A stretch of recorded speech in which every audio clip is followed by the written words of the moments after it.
In this video, we'll be discussing terminology that is associated with statistics that we will utilize throughout the course.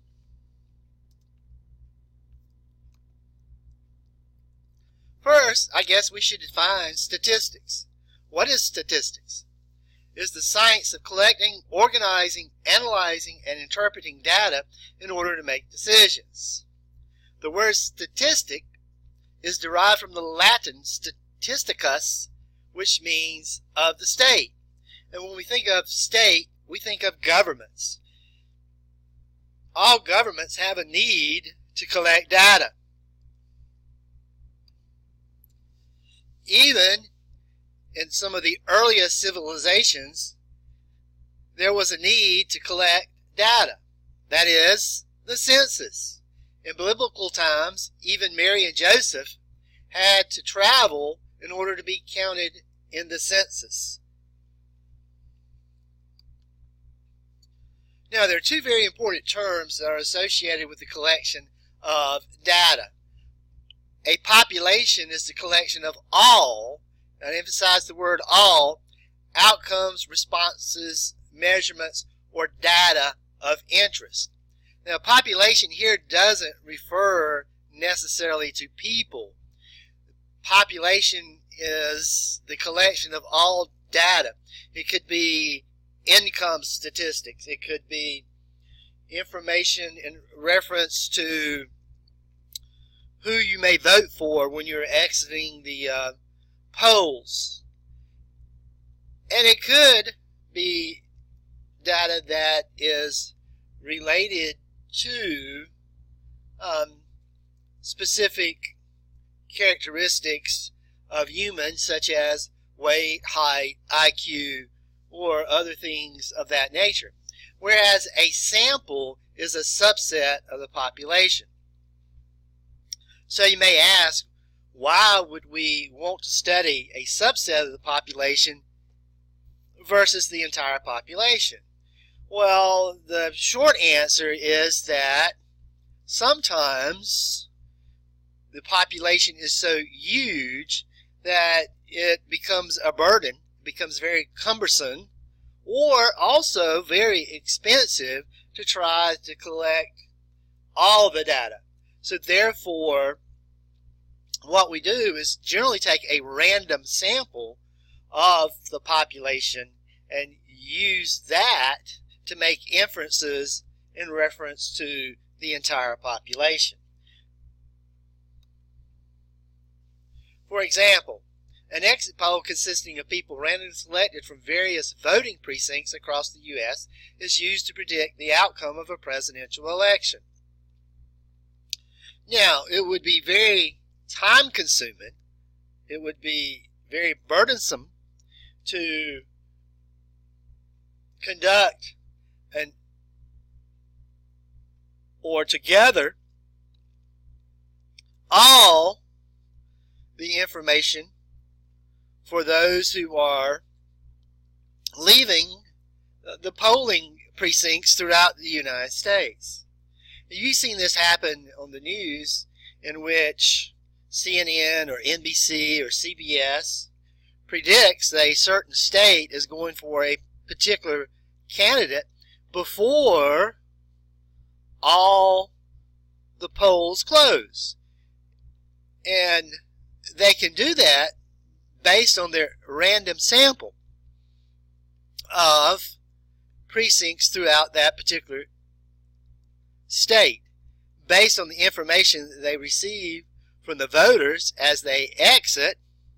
They can, with a certain amount of certainty, predict who will win that particular state. So if we're considering this particular example, the population would be all voters. But again, it would be very cumbersome, time-consuming, and often very expensive to conduct an exit poll of all voters. So what they do is they gather responses from those who are randomly selected, which is the sample. A parameter is a numerical descriptor of a population. For example, we can find the mean, the mode, the median, the standard deviation. All of these are numerical descriptors of a population. If they are, then it's called a parameter. Well, we can gather the same information, mean, median, mode, and standard deviation, for a sample. If we do that in regard to our sample data, then each of these would be called a statistic. So a parameter is a numerical descriptor of a population, and a statistic is a numerical descriptor of a sample. The easiest way to remember this is just recall population begins with a P, so does parameter. So those two are associated. Sample begins with a S, and so does statistic. So those two are related in that manner. Look at the following three problems and determine whether the numbers that are described in each is a parameter or a statistic. Remember, parameter is a numerical descriptor of a population, whereas a statistic is a numerical descriptor of a sample. I will pause here for just a minute to give you an opportunity to analyze each of these three statements and determine whether the numbers that are used there are parameters or statistics.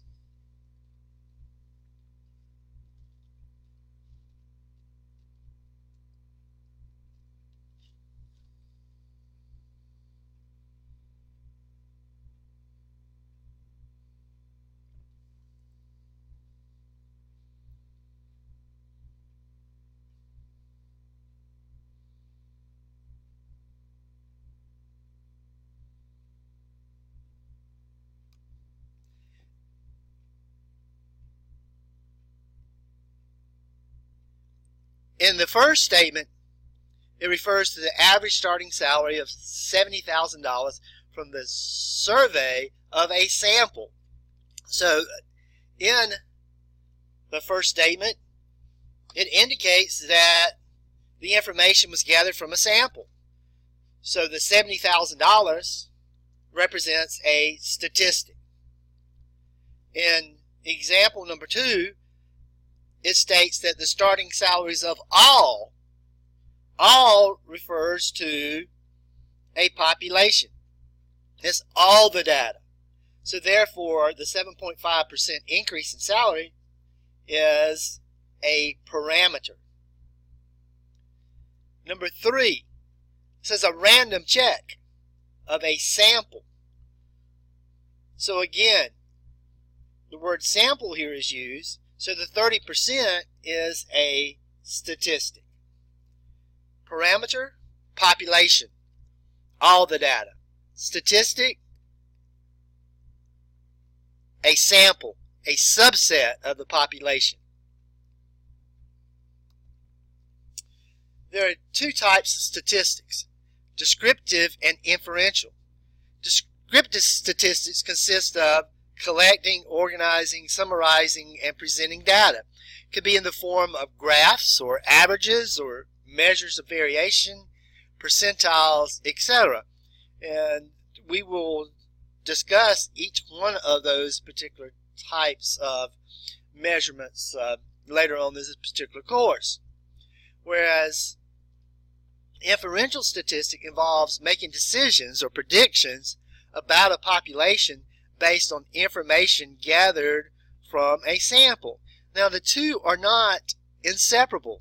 We have to collect, organize, summarize, and present data using various measurements, which could include averages, variations, percentiles from our sample in order to make an inference about the population.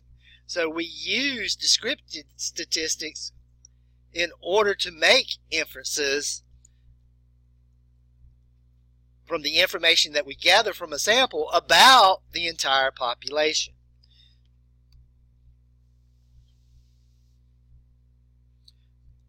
So again, this slide reiterates that the two, again, are inseparable.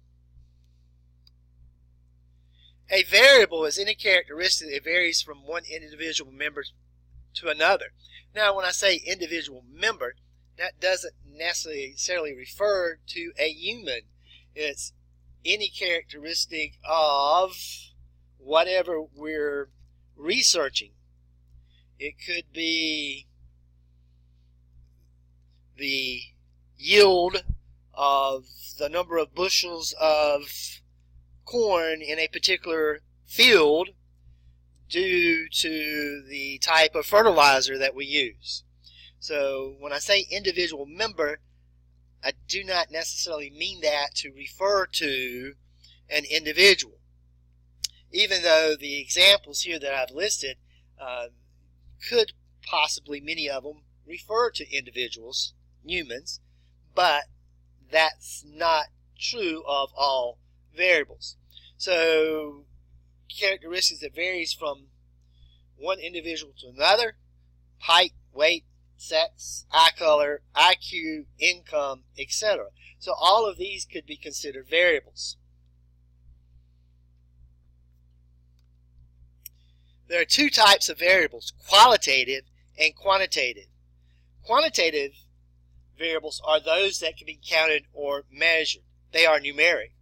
Whereas qualitative variables are placed in categories according to some specific characteristic that is non-numeric.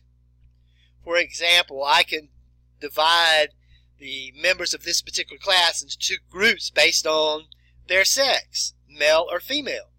I could categorize or place in groups the students in this particular class based on their eye color, whether they have blue eyes, green eyes, brown eyes, etc.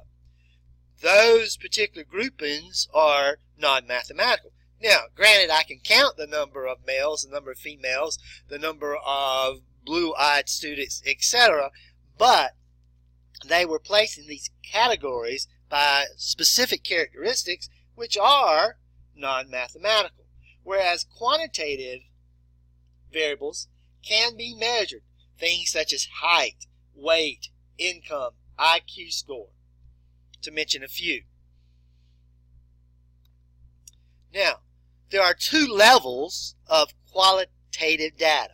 Qualitative data can generally be divided into two levels: nominal and ordinal.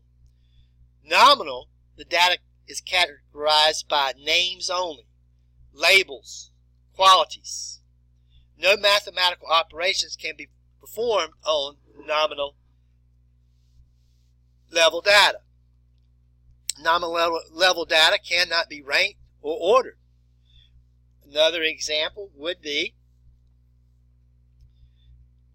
placing the number of students into groups based on eye color: blue, brown, green. So you're placed in a group here based on whether or not you have blue, brown, or green eyes.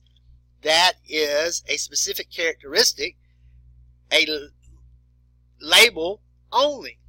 Another example would be, I could go out into the parking lot and I could classify the vehicles according to the make of the car. Are there Fords, Chevrolets, Nissans, Hyundais, etc.? Now, true, I can count those cars once I place them in a group, but they were placed in the group by label or name only, so that is qualitative data, and it is on the nominal level. Also, a level of qualitative data would be ordinal. Here the categories can be placed in order. They can be ranked, but no meaningful mathematical operations can be performed on that data. Example of ordinal data would be rating an instructor on a scale of 1 to 5, with 5 being the highest and 1 being the lowest. You would assume that those instructors who receive a rating of 5 are higher or better than those who receive a 4, which are better than those who receive a 3, a 2, or a 1. So therefore, they can be placed in some hierarchy of order. But to perform any mathematical operation upon those ratings, it has no value. It makes no sense to say that instructor A received a 5 and instructor B received a rating of 1. 5 minus 1 is 4, but that doesn't make any sense. You cannot attach any meaning to that difference. So mathematical operations cannot be performed on ordinal data in such a way that it makes any sense. Now, the rankings do not necessarily have to be numeric. You could rank customer service based on poor, fair, good, or excellent. You would expect that a company who received a customer rating of excellence to be better than, if you will, one that received a customer rating of good, which is better than a company that received a customer rating of fair, etc. So they can be ordered even though there are no numbers there. Likewise, motion pictures can be rated, and those ratings can be considered to be ordinal, because you would think that a movie that has a rating of R has stronger restrictions than a movie that has a rating of PG, etc. So when we think of ordinal data, we can put that data in order, but that data does not necessarily have to be numeric in order for us to associate some type of order with it. So qualitative data has two levels. The levels are nominal and ordinal. Nominal, you categorize the data by names or labels or qualities only. Ordinal data you can place in categories, but you cannot perform any meaningful mathematical operations on that data.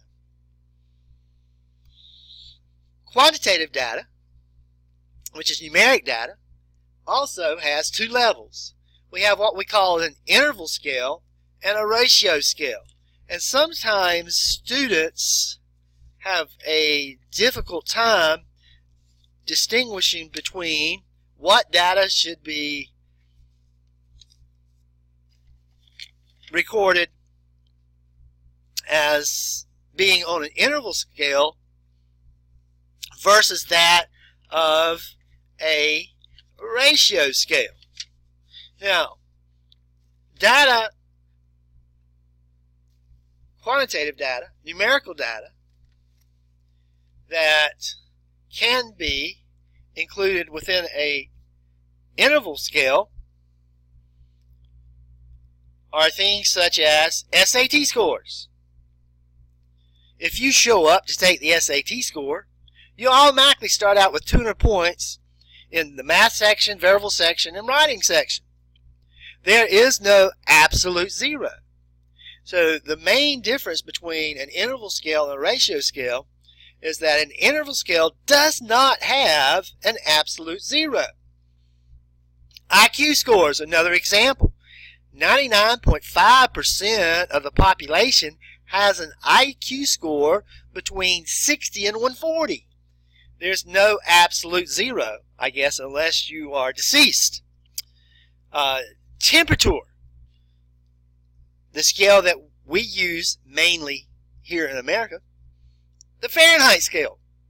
There is no absolute zero because temperatures in the extremely northern sections of the United States and Alaska can drop below zero. There is no absolute zero on an interval scale. Unlike the ordinal and nominal data, which were qualitative, you can calculate meaningful differences between data entries in an interval scale. You can say that a person who scored 600 on the SAT scored 200 points higher than a student who scored 400. However, on an interval scale, you cannot express one value as a multiple or a ratio or a fraction of another, because it doesn't make any sense. You can't say that 80 degrees Fahrenheit is twice as warm as 40 degrees Fahrenheit, because there's no absolute zero. And those scales are purely arbitrary. 80 degrees and 40 degrees would not represent the same values using a Celsius scale. So one may not be twice the other on a Celsius scale. So since there's no absolute zero, we cannot express data measured on an interval scale as multiples or fractional or ratios of each other.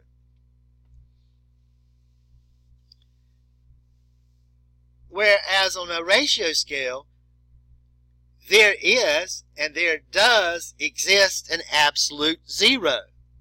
So on a ratio scale, you can calculate meaningful differences between the data entries just as you could on the interval scale, but you can also express one value as being a multiple or a fractional portion or ratio of the other.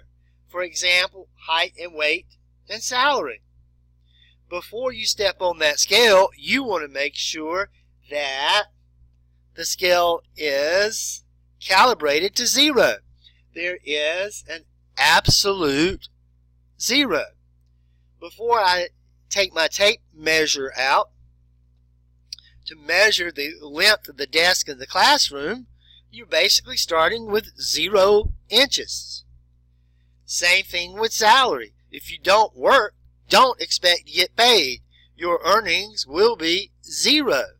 So here we can say that a person who weighs 250 pounds weighs twice as much as a person who weighs 125 pounds. Or vice versa, a person who weighs 125 pounds weighs half that of a person who weighs 250. So in a ratio scale, since there is an absolute zero, you can express one value as a multiple or a ratio or a fractional part of another. So quantitative data, there are two levels, interval and ratio. Qualitative data, there are two levels, nominal and ordinal. This just summarizes basically what you can and cannot do with each of the levels of data. I'm going to pause here, and I want you to take a few minutes and look at each of the following statements. And I want you to select the correct level of data, meaning identify it as nominal, ordinal, interval, or ratio. So at this point in time, I will pause and give you an opportunity to write your answers down.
let's see how well you did at determining whether the data was nominal, ordinal, interval, or ratio. If I classified the students at Campbell University, that means place them in groups, by nationality, then I'd be classifying them by name only. Nominal means name. So that would be an example of qualitative data, and the level would be nominal. Sea level. There are no absolute zeros there. In fact, some cities within the U.S. are actually below sea level. Therefore, the sea level is recorded as a negative value. If you have negative values, then there's no absolute zero. So that type of data is quantitative, and the level would be interval because there's no absolute zero. The number on the jerseys of the New York Yankees. Those numbers, and even though you may think that's numeric, it is not. Those numbers are used for identification of the players, so we know their names. Names, nominal.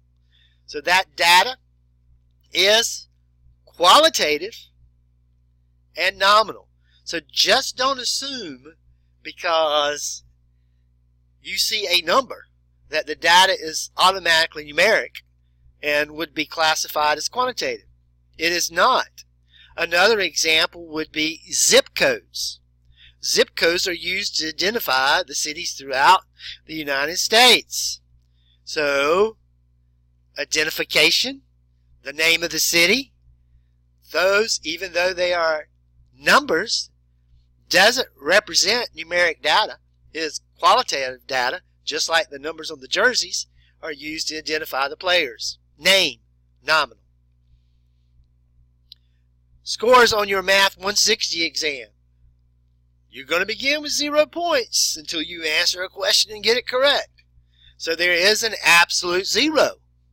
So a person who scores 100 on the exam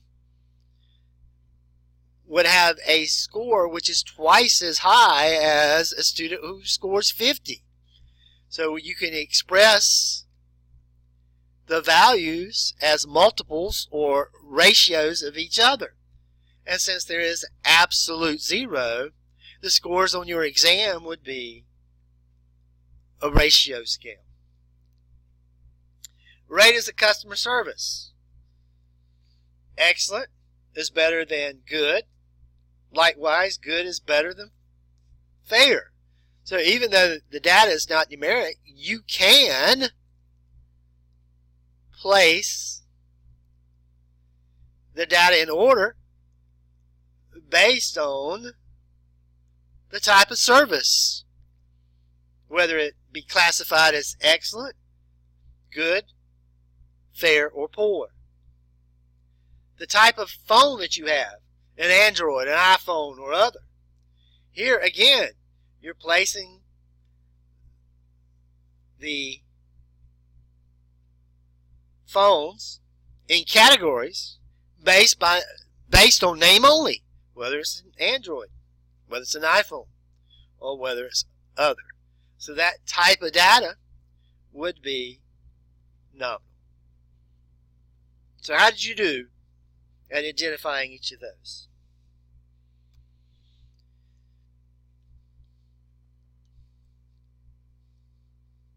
When we discuss quantitative data, that the variables could be either discrete or continuous. So the difference between a discrete and continuous variable is this. If there exists a discrete variable, then that means there is a countable number of distinct variables, such as the number of individuals in this particular classroom. There is a distinct number of students in this class. There is a finite distinct number of students in this class. Another example would be the number of children in a family. there would be a finite, distinct number of children in a family. Whereas in a continuous variable situation, there can be an infinite number of possibilities. Continuous quantities are those that are arbitrarily measured, could contain fractions and decimals. For example, weight. My choice of my unit of measurement is completely arbitrary. I can measure something to the nearest ounce, nearest half pound, nearest pound, the nearest ton, the nearest tenth of an ounce, nearest gram, etc. And also, when we think about quantities that can be measured, for example, weight. What does it mean for a person to weigh 175 pounds? Well, that means that they could weigh anything between 174.5 and up to but not including 175.5. There are almost an infinite, well, there is an infinite number of possibilities in between 174.5 and 175.5. So there are so many particular values on that particular interval that the data is deemed to be continuous. Other examples of continuous variables would be the distance a certain automobile may travel in a gallon of gas. That's going to vary tremendously from individual to individual based on your driving habits, the time it takes for a certain model of light bulb to burn out is going to vary from the same light bulb or the same type of light bulb, depending on the number of tests that you conduct there using the same type of light bulb. Continuous data is usually rounded to the nearest unit of measurement, and you already have an explanation of the last statement there that I have used. Now we're going to talk about surveying techniques. That's a way that we can collect data. And each serves its own purpose, and each has advantages and disadvantages. Telephone survey. The advantage is that it's very cost effective. Disadvantage is that there are some numbers that are unlisted. If you're just using landlines, you're not going to reach everyone because the majority of persons have cell phones, and not as many people now use both landlines and cell phones. You're not going to be able to get up with everyone that you call. They may be working, they may be asleep, the numbers may be disconnected. Now, another method of surveying is mailed questionnaires. You can cover a wide geographical area, but one of the main disadvantages of a mailed questionnaire is the low return rate. If I get one, I generally throw it in the trash, and so does most of the other people in the free world. Personal interview. It's another way to collect data. One advantage is that instead of just gathering multiple choice type answers or yes or no type answers, you can drill down and get more in-depth responses. One of the disadvantages of a personal interview is the interviewer has to be trained, and that would make it more costly. And I'm sure that you have had persons to interview you, particularly combining that with the telephone survey. You can tell by the way that they frame the question what answer they're looking for. And that's what we call a biased interviewer. Now, we're more interested in sampling techniques in this class than we are necessarily surveys. So the first type of sample that we're going to talk about is a random sample.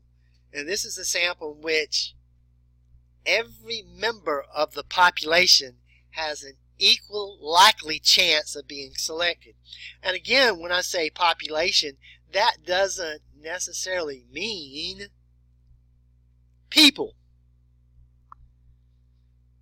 We could randomly select a number of products coming off the assembly line to be inspected. So it doesn't have to be a population. But a random sample is a sample in which each member has an equal likely chance of being selected. A systematic sample would be a sample where you would select every nth subject. This is used a lot in quality control.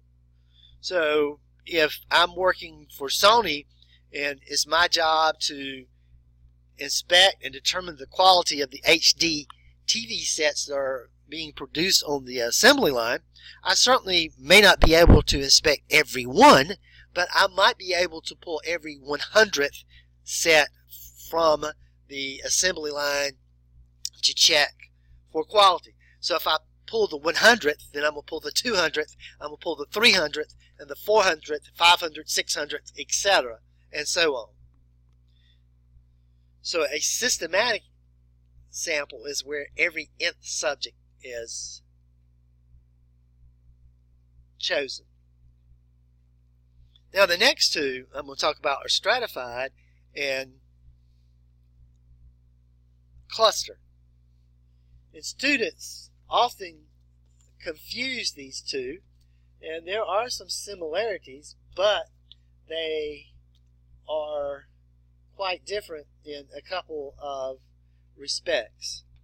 In a stratified sample, your population is divided into subgroups according to some characteristic, and then samples from each, that's very important, from each subgroup are selected.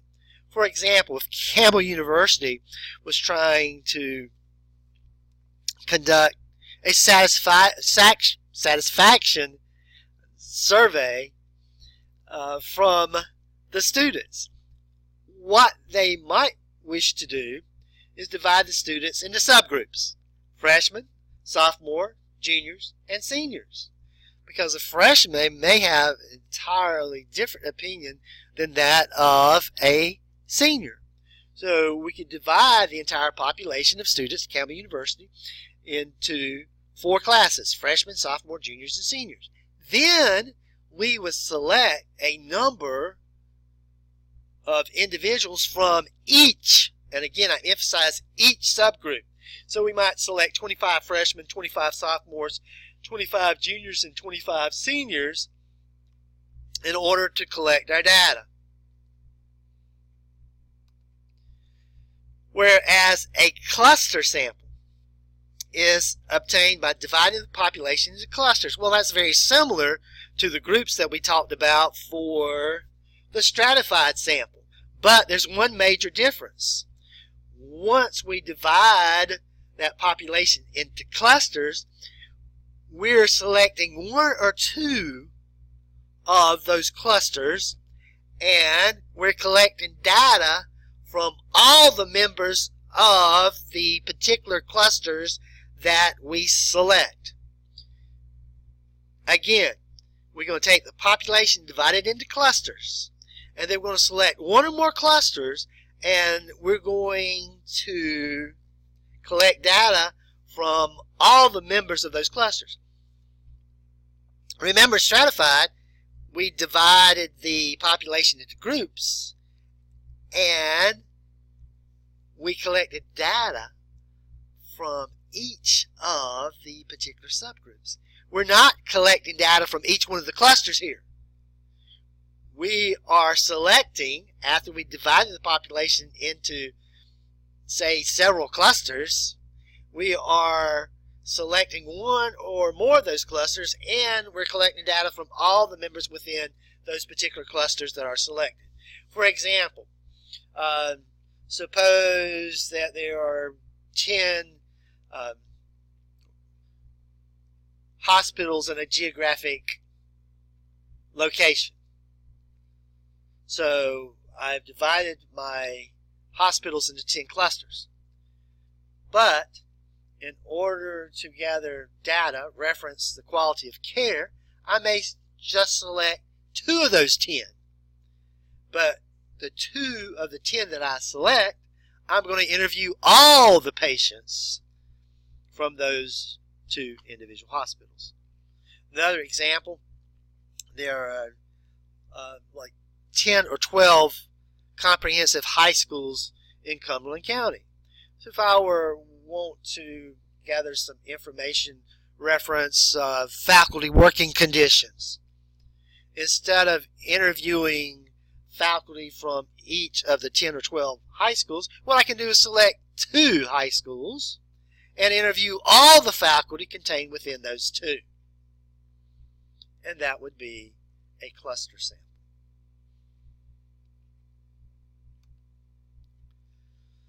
A sample of convenience is obtained using subjects that are just that convenient. Interviewing shoppers at the mall in reference to what they believe of the state of the economy. Why would I want to interview shoppers at the mall? Because they would be convenient. I had a professor that claimed that back in the day, there was this commercial. It was an advertisement for Crest. And in that commercial, it indicated that 3 out of 4 dentists prefer Crest. And my professor swore up and down that the way that that information was gathered was that Crest sent a representative to a seminar that the dentists were taking to keep their license up to date. And at the conclusion of one of the seminars, they had someone posted outside the door, and they interviewed the first 4 dentists that walked out of the seminar. And 3 of those 4 said yes, they'd prefer Crest. Now, that would be what I call a convenient sample, but maybe not a very meaningful sample as far as the data is concerned, because the sample size would be too small. A volunteer sample is one that's obtained by those who choose to respond. For example, we'll say Rush Limbaugh. On his show, he may present a particular subject, and if you agree with his interpretation, then you might dial a certain number for yes. If you disagree, you dial a certain number for no. Now, that would be what we call a volunteer sample. But again, it's not necessarily representative of the entire population, because who listens to Rush Limbaugh? Mostly conservatives. And probably, if they're listening to that particular program, they agree with most of everything that he says anyway. So there, what you could do with that data would be very limited. You could not use that as a representative sample of the entire population. So we have talked about the various sampling techniques, random, where every member of the population has an equal likely chance of being selected. We talked about systematic, where every nth subject is selected.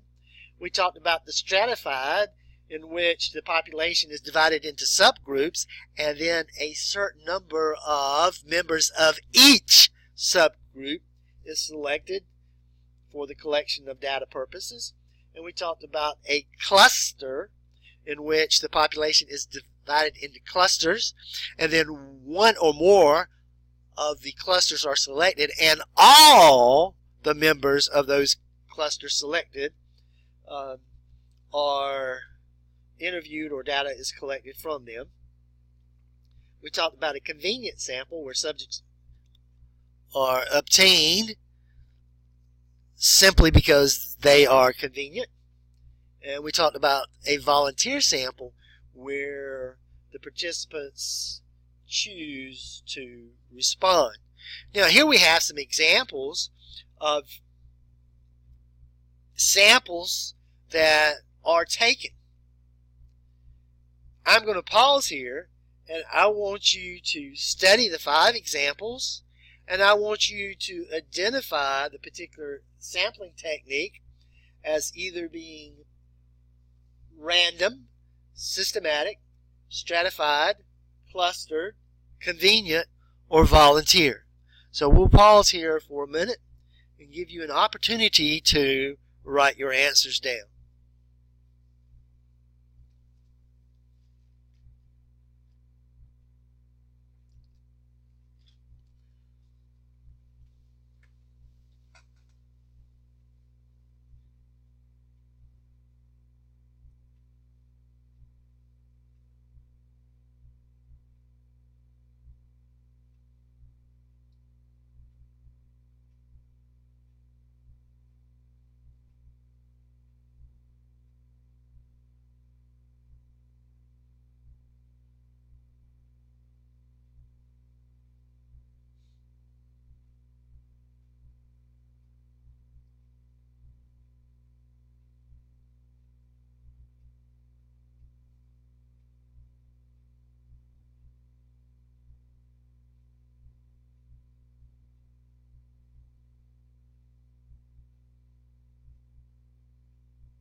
Let's see how well you were able to identify the sampling technique that was used. 2 of 9 were selected, and all of the faculty were interviewed. So the population was divided into clusters. There were 9 clusters of colleges. 2, 1 or more, were selected, and all the data was collected from those 2 groups. So that was a sample cluster. Ford divided the vehicles into various subgroups. The subgroups were compact, full-size, SUV, trucks, etc. Then 200 owners from each subgroup were selected for an interview. So that's a stratified sample. The vehicles divided into subgroups, and a certain number from each subgroup were selected for the data collection process. CNN reporter grabbed individuals that were walking by the studio to interview them, reference a particular breaking news story. So those individuals were convenient to the interviewer. So that's a sample of convenience. Winning the lottery is purely random. The numbers are selected at random. The MPs select every 20th vehicle for an inspection coming in the Randolph gate. So they'd select the 20th, the 40th, the 60th, the 80th, the 100th, etc. So that is a systematic sample. Now we're going to talk about two types of research design. One's an observational study and the other is an experimental. In an observational study, the researchers observe what is happening, or they research information from past archives, and they draw conclusions based on those observations. Nothing is manipulated. There are no control variables. The researcher basically comes to a conclusion or derives at a conclusion based on their observations. Now, there are some advantages for using observational studies. One, they occur in a natural setting. Unlike an experiment, which generally requires some type of laboratory setting, the observational studies can occur in a natural habitat. And also, you would want to research the data where conducting experiments would be unethical. Things such as murders and rapes. You would not want to set up conditions where individuals could be murdered or raped in order to study that. So there, what you would have to do is rely upon observations of research, historical archives, etc. The disadvantage of an observational study is that there are no variables that have been manipulated, and the interpretation is based upon the information collected and that of the researcher itself, which could tend to lead to some bias.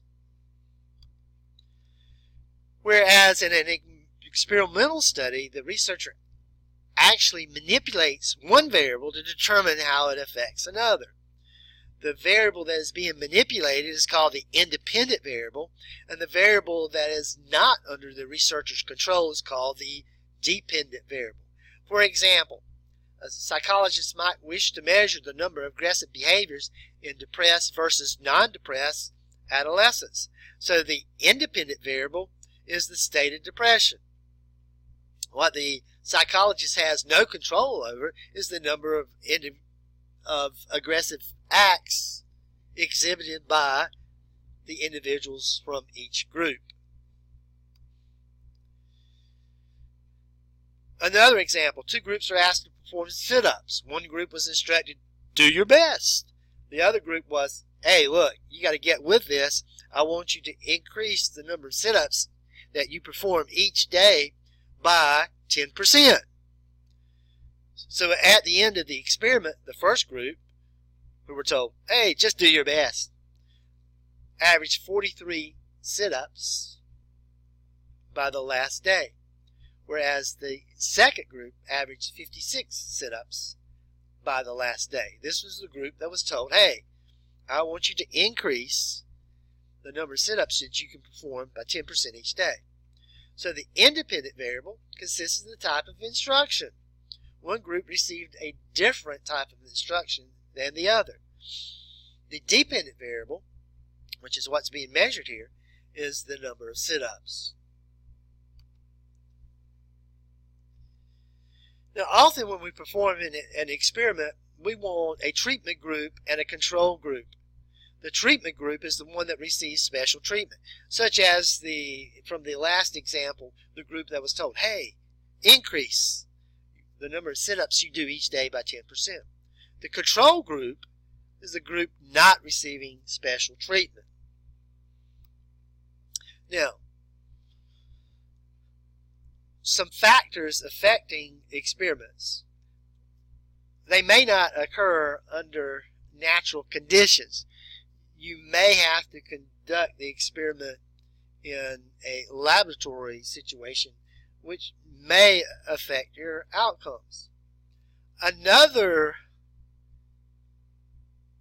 factor affecting experiment that some of you psychology majors may have already studied is the Hawthorne effect. And this was a place where the subjects of the Western Electric factory were studied. And what the researchers wanted to manipulate was the illumination. They wanted to increase the lighting, making it brighter, to determine if that would have any effect upon the production. And what happened was that in the situation in which the illumination was increased, so did production. However, after the researchers left, given a certain amount of time, the production level fell back to what it was before the illumination was increased. So the question to ask here was, what caused the increase in the production? Well, it was not the illumination. It was those who were participating, the factory workers, in the experiment knew they were being watched. So they changed their behavior because they knew that they were involved in an experiment. They were being watched. It's like the boss. When the boss walks by, you put your cell phone up, or you begin to act as if you are really busy because you know that you're being watched. So we call this the Hawthorne effect. Other factors that can affect an experiment is what we call confounding variables. So suppose that you have a group of individuals in which we're trying to determine the effect that exercise has on their health. So if we don't also consider other things such as their diet, then we may think that the change is a result of the exercise, when in essence it's a combination of the exercise and the fact that the individuals changed their diet. So we call those types of variables confounding variables. And that's a variable that affects the dependent variable that is not separated from the independent variable. We also have what we call a placebo effect. And these are subjects given a positive response that's not caused by the treatment. For example, we talked about treatment groups, and we also talked about control groups. And particularly when drug manufacturers are trying to introduce a new drug, generally they have both a treatment group, which is the group that's actually receiving the medication, and a control group. And the control group is not receiving the medication, they're receiving a placebo. It could be a sugar pill. But yet, because sometimes people want to believe that what they're taking is going to make them better, there will be a certain number of individuals that are in the control group that have taken the placebo who will report positive effects. They will report they're feeling better. But that was not caused by the medication because they didn't receive it. So to combat this, one group receives the treatment group, the other receives the placebo, and the subjects don't know when they're participating in the experiment, which one they're actually receiving, whether they actually get the drug or they're just receiving the placebo or sugar pill. Now, again, they're going to be a certain number of individuals in that control group who are going to report a positive effect. So what the researcher has to do is to compare the results of the treatment group to that of the control group. And if the medication is indeed working, there should be a significant difference between the results of the two groups. Now, if the subjects nor the researcher or the experimenter know the nature of the treatment, then that's called a double-blind experiment. And you may ask, well, why would you want the researcher not know? Well, if the researcher is employed by Novo Nordisk and they're trying to determine if the new drug that Novo Nordisk just spent millions of dollars to develop is a benefit, well, if they're paying my salary and I'm doing the research, then I might tend to make my research favorable to my employer. So, in order to make sure that the experimenter or the researcher is not biased, we may wish to conduct a double-blind experiment, which the subjects don't know if they're receiving the treatment or the placebo, and the researcher don't know which group is receiving the treatment, the medication, or the placebo. So here I have an example of an experiment. Lotrel is a drug that's supposed to lower blood pressure. 100 patients are randomly selected, and 50 will receive the Lotrel and 50 were given the placebo. Identify each of the following listed below. What's the treatment group? What's the control group? Is this an observation or experiment? Could there be some other confounding factors that affect blood pressure? Are there any blind subjects in this experiment? What's the independent and dependent variable? I'm going to pause here and give you a few minutes to write your answers down.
Let's see how well you did.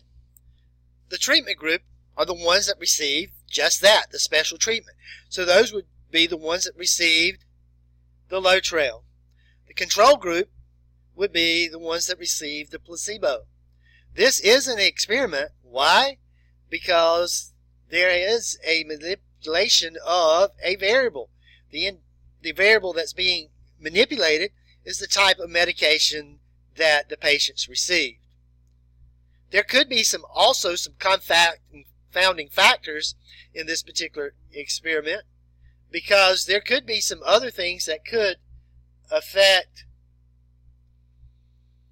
the blood pressure of the patients that is not contributed to the medication itself, such as a change of diet or exercise.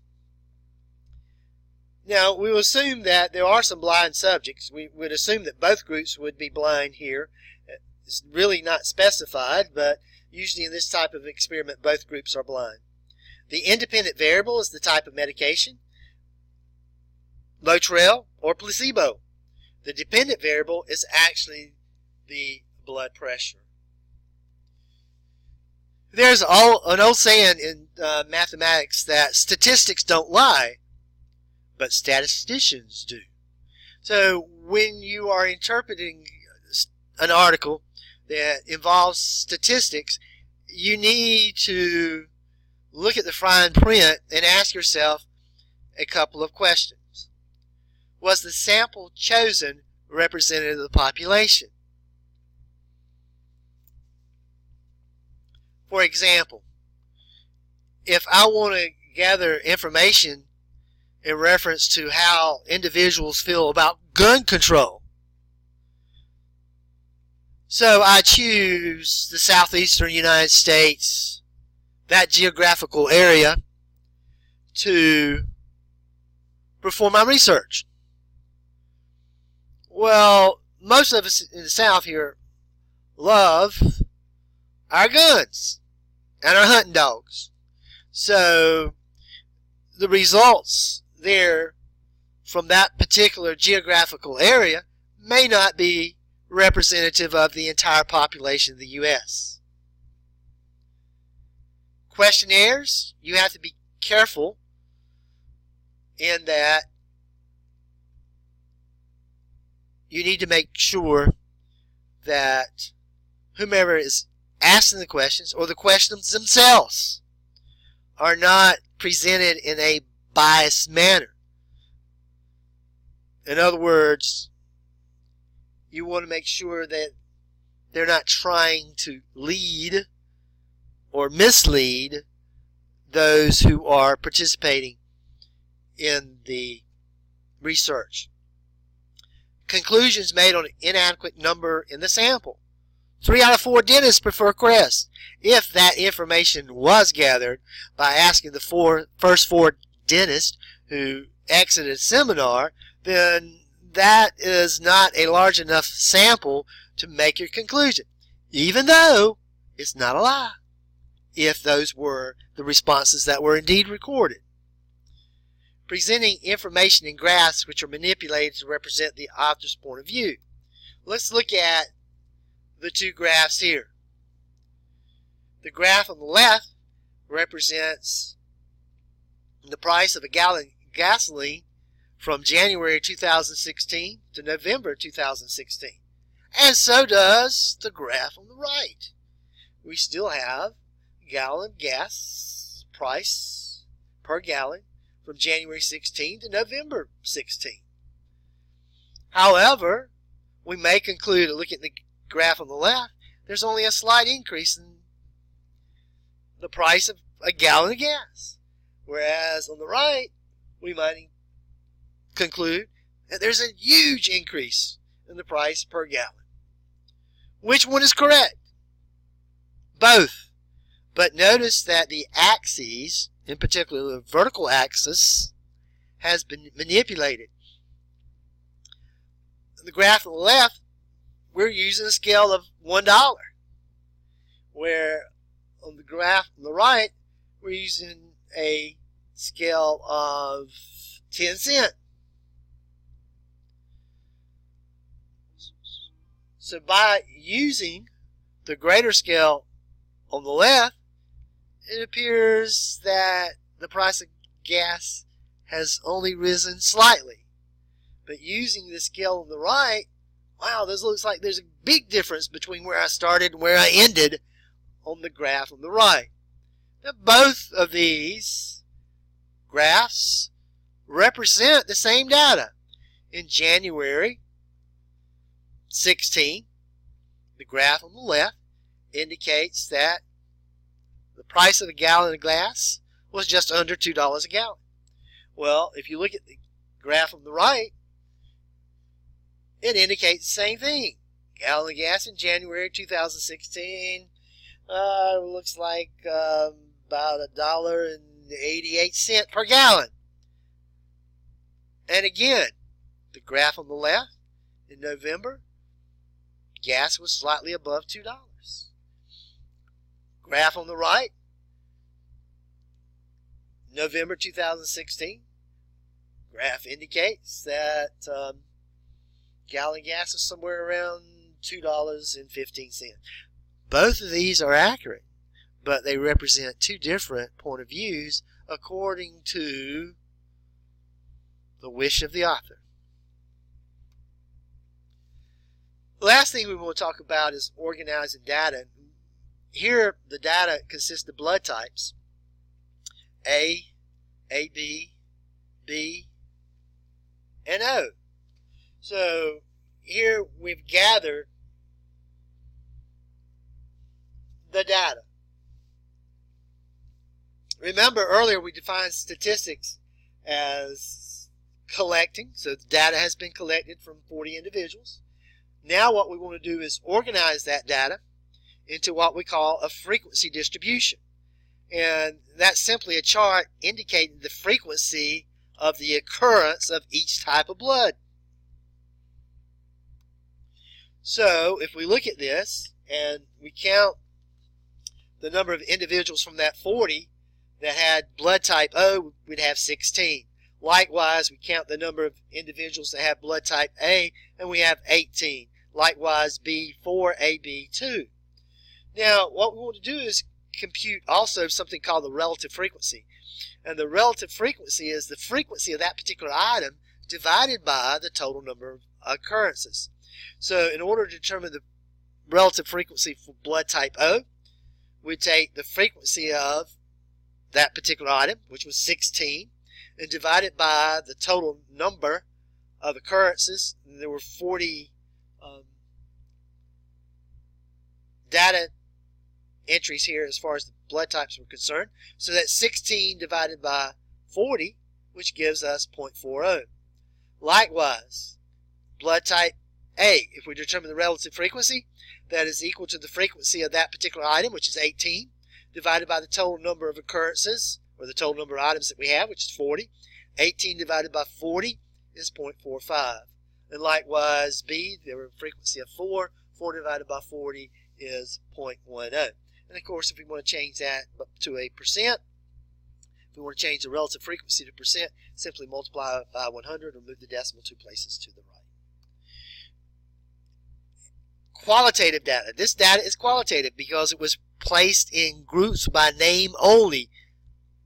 The characteristic of the blood type, whether it be A, AB, B, or O. So this is qualitative data.